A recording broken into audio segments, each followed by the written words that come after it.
Good evening, everyone. How y'all doing? I found this uh, book while traveling the other day with my brother through Michigan. These are stories of our armed service people who have uh, real people in real places with real problems looking for real answers.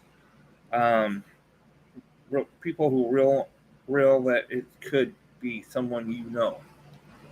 So these are the stories that the men and women has put in this book, Real Life Stories of Veterans Edition.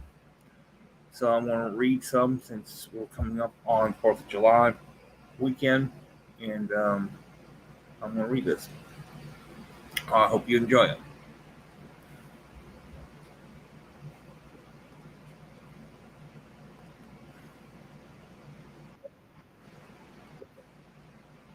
Hey, good morning, Gibbo. Good morning, Gibbo. All right, let's read some of the story here. Um, the first one is Help Me, Help Me. Um, these are the different stories from the men and women who served our country. So, chapter one, help me, help me. I have to become one of the toughest devil dogs as a jarhead. Life as a Marine didn't solve my problems. I become an alcoholic, adulterer, and anger, suicide man. I place a load of 45 caliber gun in my mouth. I look back at my life now knowing it could have been so much different. I was born in 1968. Growing up in the 70s and 80s, I thought I had a pretty normal childhood. My dad worked and my mom stayed at home with my two younger sisters. There wasn't too much talk about growing up, or even going to church. Dad was a quiet man and mom was pretty much a discipline. The discipline was far more than just that. Unfortunately, there was a lot of verbal and mental and physical abuse along the way. Staying to myself pretty much my whole childhood, I played sports as much as possible. It was an escape for me for a while. It was only a few years ago that I realized I was carrying a lot of those hurt in my like backpack on hiking trips.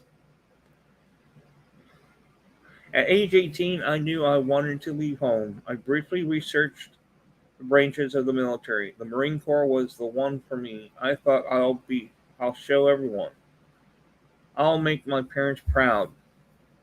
I carried so much hurt and was seeking approval, thinking must have made so many mistakes as a kid to get those beatings. I was taking the blame. The truth is, I wasn't a bad kid. No gangs, no drugs, no alcohol. I had a few bad grades, maybe, but that was it.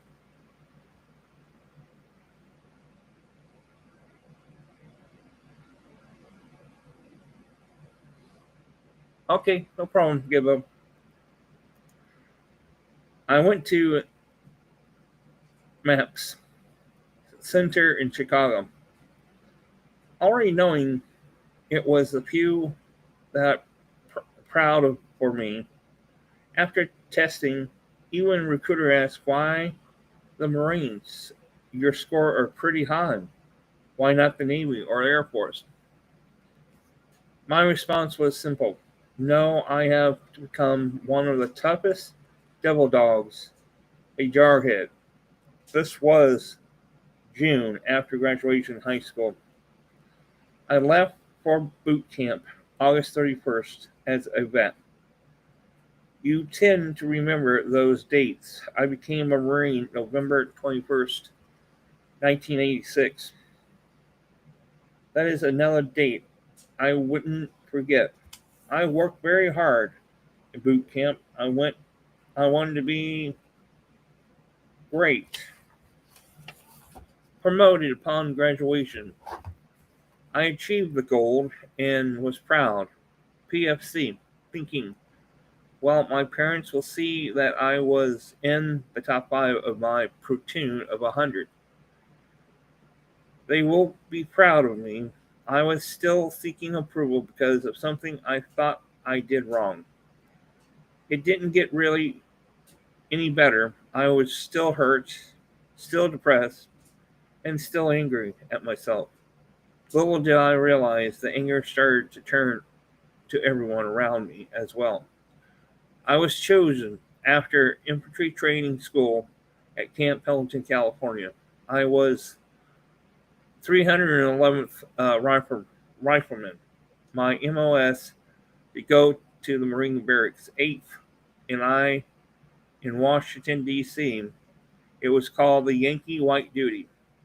This is this is a presidential select duty. This is archivement that includes proving security for the president, barricades, Washington, naval yards, etc. I was thinking this would change everything in my life that hurts and depression. And anger would go away now. Well, it never did. I arrived in D.C. early in that morning around 5 a.m., driving from the airport in a taxi cab. I remember passing the United States Capitol, all lit up, thinking, man, this is it. Everyone will just be so proud of me. I'll be happy now. That moment never came to be until 2017. Life as a Marine didn't solve any problems. It just added drinking, fornication, and all the things that made my life worse. After my time in the United States Marine Corps, I spent time with the Sheriff Department. It was always something to do with uniforms. Was it respect, attention? Even those years were the same. Drinking, angry, now suicide thoughts entered the picture. I got married, had 3 children during this time. I was an alcoholic and adulterer, an anger, suicide man. One night, those thoughts intensified big time. It was maybe 2003. My now ex-wife and the kids were gone. I sat on the back porch, drinking heavily. I began just to say out loud, I want to die. I didn't want to live anymore. I had a loaded 45 next to me on the step. I heard the devil says, do it. But no one loves you. No one cares about you. You are a worthless man. Just do it yourself now. I took the bait of the devil. At that moment, I placed the 45. I was crying. I was shaking. Then I did what the devil said to me. I pulled the trigger. I pulled that trigger with my hand shaking, crying, feeling alone. Nothing happened. The pistol jammed. I remember I was a Marine now with the Sheriff Department. I know how to use a gun. I became anger at the moment. I slammed down the gun down the steps and total range anger. The gun went off. A round into There was a round that went into the tree in the backyard. My words at that moment were, I can't even kill myself. Right. This was the first attempt. The devil got me to try a couple more times. Those times were with prescription sleeping pills. I just wanted the pain to stop. I just wanted the anger to go away. I was try I tried to live beneath and wondering why. Why am I still here? Even after taking bottles of pills, the doctor were always amazed. They would tell me, your kidneys are fine, your liver is good. It was almost like they couldn't understand how I was still sitting there, like looking at them face to face. I know how it was possible. Fast forward to 2017. I was 13 or 14 years later, and I still facing the same struggles I was so tried and walking dead. I was depressed, anger with the world. The devil began whispering through same words he did that night on the porch. I was now divorced and broken up with a girlfriend. This girlfriend and I had lived together for a while, and it was bad. I was a mess. The devil was trying to get me to be alone so he could really dig into me. Hey, Mustang.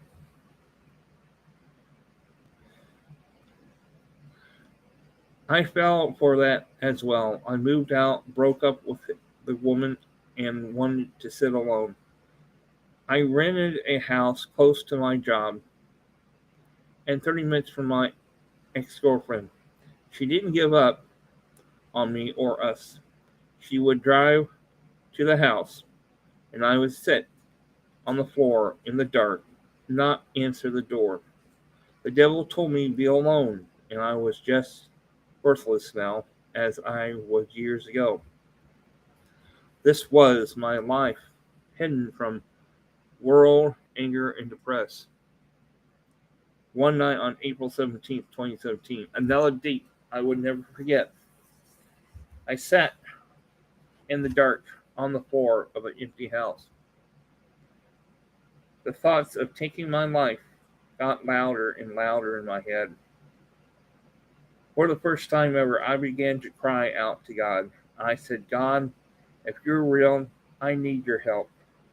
I'm not sure you can even love me for all the bad things I have done. I just know I can't do this anymore. I can't breathe, and I'm so tired. I was yelling, help me, God. I was up all night that night, but it felt like it was so quickly. I remember the sunrise coming through the window. I was in the same spot on the floor.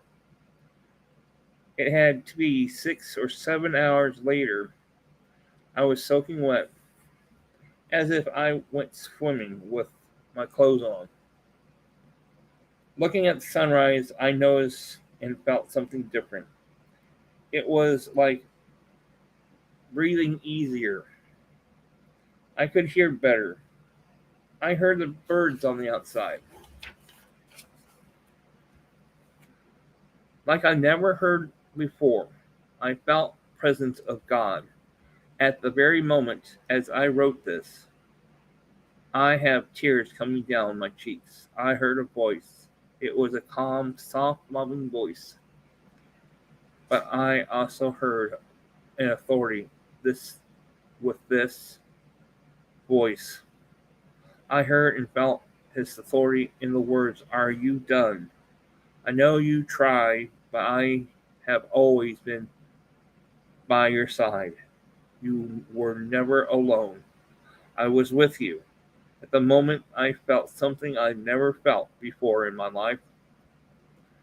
I was still sitting on the floor, and I was still feeling like I was broken into pieces. I was still broken up with that girlfriend, yet at the moment, I felt calmness. I couldn't even explain. I felt relieved. Each breath I took was like the first breath you take in when your head comes up out of the water. Even the sunlight came through the window was the brightest light I ever seen. It was like I was seeing my first sunrise. Joyfully welcomed Jesus into my heart at the moment, still sitting there with all those visions answered straight to come to me. All those times I was alone, all those times I was crying out in anger. I was not alone. I knew 100% He was there with me. When I thought back in the times I pulled the trigger, I saw God's powerful yet loving hands over the top of mine. It was God that saved me that night. It was always been God. Each and every time it was Him. Even the times I didn't know about it was Him. When you accept Jesus into the heart, there's no magical moment, no turning on a light switch. It's just beginning of a walk where you submit and surrender each and every day. You give Him your worries and your troubles and your burdens. Just give it all to Him. This doesn't mean the devil is messing with you either. You're always going to try after you give your heart to Jesus. The devil is going to try even harder.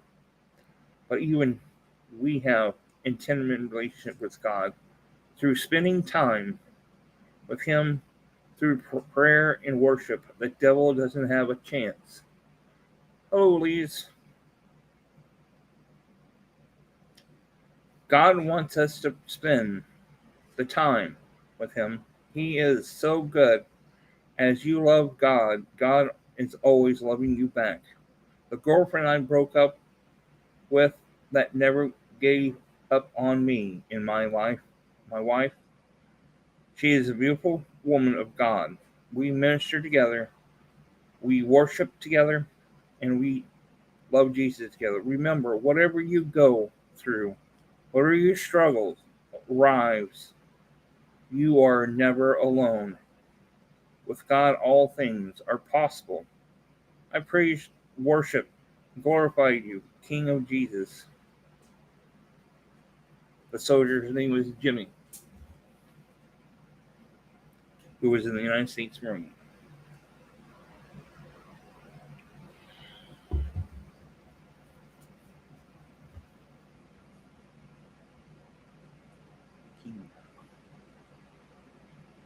Cool. Chapter 2, The Woman of My Dreams. During high school, I was a reserve officer trained corps. First sergeant said I was the lifer in the military. He was wrong. It seemed that everything in life I had ever touched had fallen apart until I enlisted in the delay entry program of the United States Army in 1977. I was a junior in high school at that time. During the high school, I was in the ROTC Reserve Officer Training Corps, a program that taught the basic of marching ceremonies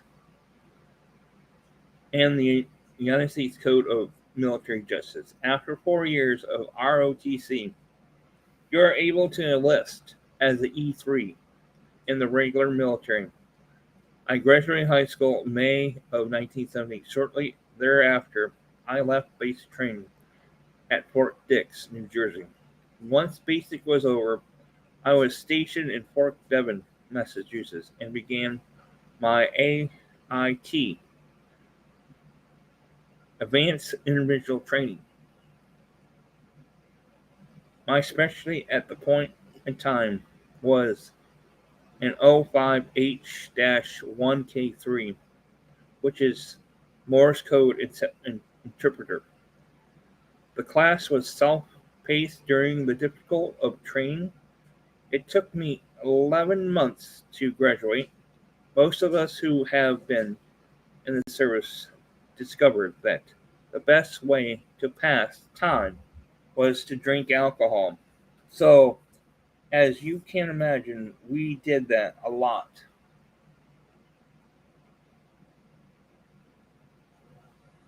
as well as activities that were not appropriate. I did I did get to see some beautiful states on the East Coast while I was stationed out there. However, the school was difficult and very stressful. While studying and partying, I was also involved in the honor guard and participation in the parades. I finished out my AIT by taking extra training because a single gem. I remember of my high school buddies had joined the service. They said same time I did. We trained together, had big dreams of completing this program together, and hoped to be given the same duty station. However, he failed and was shipped to another post for teletype. I went home and had leave. I went home on leave and got married to my high school sweetheart. She was pregnant, and I knew it was another man's child. I was young, believed she loved me, so I married her. Our families were all for it. After all, we had grown up together and we worked it out that I would go on my duty station and began finding a home for my new family. It took months or so to find a place. I was stationed in Fort Hood, Texas. I was in the 522nd Military Intelligence Battalion. I processed in there and settled into the unit. I was excited for a new life together and found an apartment for my family.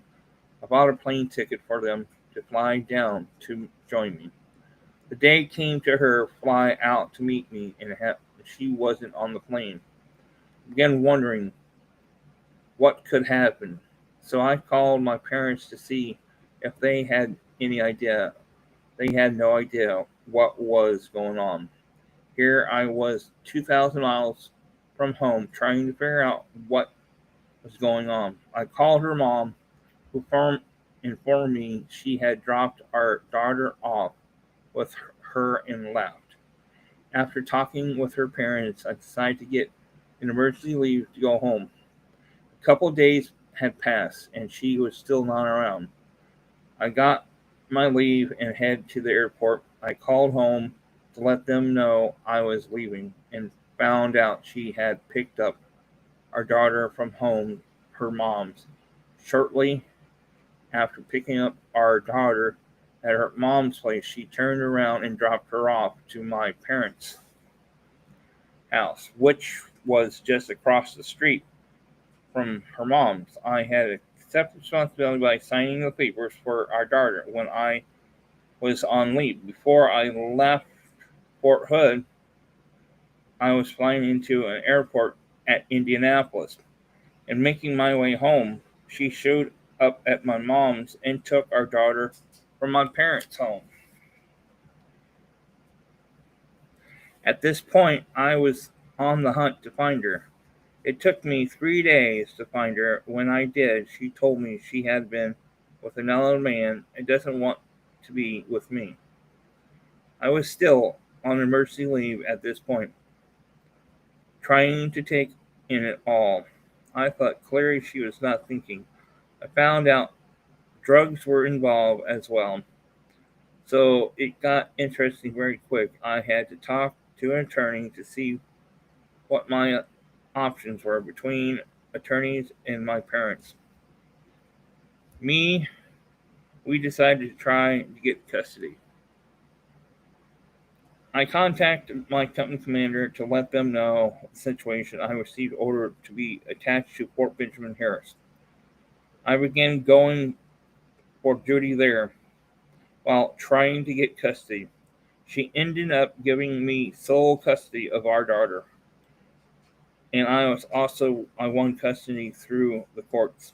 I filed a sole parent discharge, which takes over a year to process. While I was still pulling duty at Fort Benjamin Harris, I was granted a discharge and had to go to Fort Hood to process out of active Army. Once I returned home, I got a job and began settling down. As time went on, I decided to remarry and join the Army Reserve around 1982. I went home to Fort Lee, Virginia to train to be a parts and records specialist in maintenance training. After training, I went to Fort Raleigh, Kansas, for training to load military equipment on the railhead. Training for 36 hours is really ugly, and I was sleep deprived. We convoyed all the way back to Lafayette, Indiana. I later transferred to the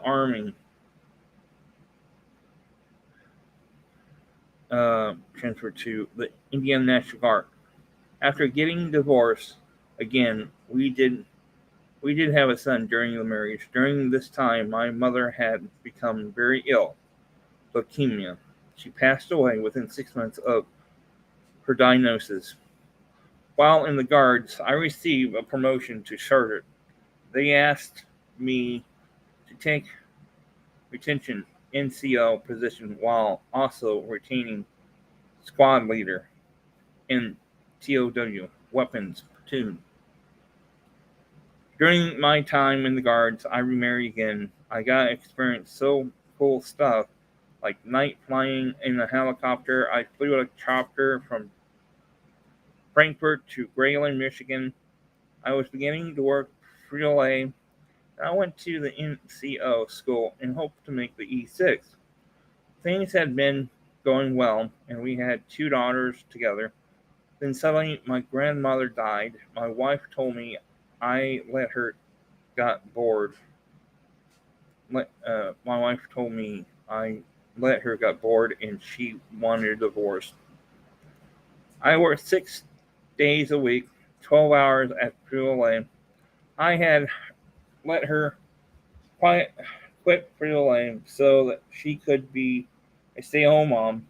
I was devastated at the news that she wanted a divorce.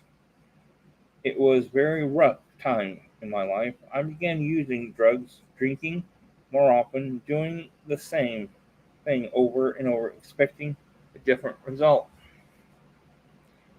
I was getting close to reenlistment time, but First Sergeant wouldn't let me have a slot for E6 promotion. I had been retained at NCO for about 3 years. I also had a 100% retaining rate during that time. So, needless to say, I was upset. I was also dealing with the fact that my ex wife had taken the kids and moved several miles away. It seemed that everything in life I had ever touched had fallen apart. I knew it wasn't supposed to be that way, but I just didn't care anymore. But pot smoking continued as well as doing other drugs, drinking all the time. I had told the first sergeant that if I wasn't promoted the following year before my time was up, I would not reenlist. I continued to fulfill my duties. Then I met Jesus. I was born again, and things started to change. God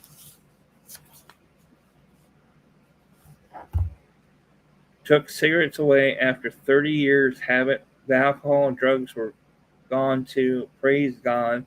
I didn't finish that year, but did not enlist. This was a surprise to the first sergeant. He made the statement that I was a lifer in the military. He found out he was wrong.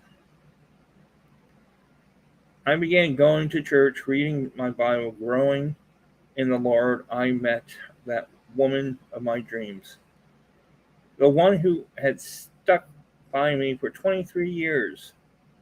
We both have become ordained minister. The gospel of Jesus Christ, our Lord, radical changes our lives, and we have traveled to many states ministering gospel. The Lord can change every part of your broken life. He changed mine. If He didn't for me, if He did it for me, He will do it for you as well. My wife and I are continuing amazed at how the Lord uses our lives to change others. Feel free to reach out. And if you would like, I would be honored to talk to you and pray with you, Jim. The truth, the people you have read about have come to a place of knowing, understanding, accepting the truth before their lives could be changed. As you read these truths in these pages ahead, take time, think about your life. Those truths, when received, invited you into a love relationship with God that brings you peace, joy, and personal transformation. Discover fulfillment, your life purpose, and destination. Throughout the rest of this book, in between many more real life stories, we'll share some of those truths with you. So there you go. Next one, I was drafted. I'll read that another time. So, hey, thanks for all coming. I appreciate it. I found this book while me and my brother was traveling yesterday in Michigan. I found these churches stuff, CDs for truck drivers who travel, talk about church on the road for these truck drivers. Me and my brother were listening to it. So, thank you for joining me, and I appreciate it. Gibbo, Mustang, and everybody else, please. But I'll talk to you guys later. Have a good evening or good morning to wherever you are.